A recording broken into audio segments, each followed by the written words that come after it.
السلام علیکم ورحمۃ اللہ وبرکاتہ۔ کیسے ہیں ساتھیوں آپ لوگ؟ الحمدللہ آج لے کر حاضر ہوئے ہیں ایک محاورہ، ایک کہانی، اور اس میں ہمارا محاورہ ہے دور کے ڈھول سہانے۔ تو آئیے شروع کرتے ہیں۔ اعوذ باللہ من الشیطان الرجیم، بسم اللہ الرحمن الرحیم۔ رب اشرح لی صدری ویسر لی امری واحلل عقدۃ من لسانی یفقہوا قولی ربی زدنی علما۔ کاسو گاؤں کا ایک محنتی لڑکا تھا، لیکن ہر وقت دوسروں کی زندگی کو دیکھ کر آہیں بھرتا رہتا۔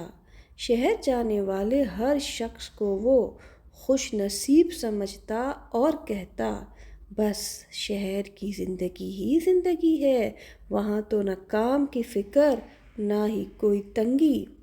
ایک دن گاؤں کا ایک نوجوان شہر سے چھٹیاں گزارنے گاؤں آیا۔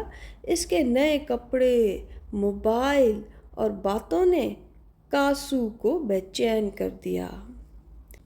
کاسو نے فوراً فیصلہ کر لیا کہ وہ بھی شہر جائے گا، کیونکہ اسے لگا کہ شہر میں تو بس آرام ہی آرام ہے۔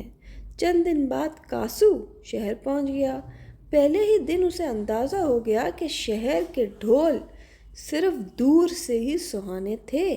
صبح سویرے بسوں کی دھکم پیل، دن بھر کی مشقت، کرائے کا تنگ کمرہ اور رات کو تھکاوٹ، یہ سب اس کے وہم و گمان میں بھی نہ تھا۔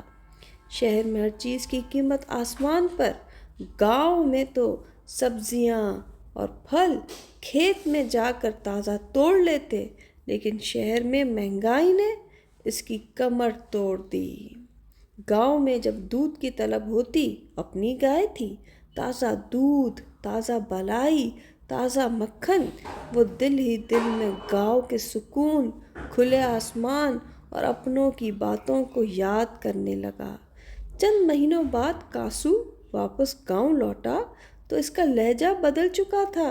اب وہ کہتا تھا، ہر جگہ کے اپنے دکھ سکھ ہوتے ہیں، جو چیز دور سے اچھی لگتی ہے وہ پاس جا کر ویسی نہیں نکلتی۔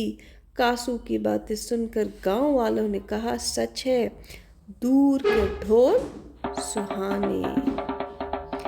جی ساتھیو، انشاءاللہ اگلی آنے والی نئی کہانی تک کے لیے اجازت دیجیے گا۔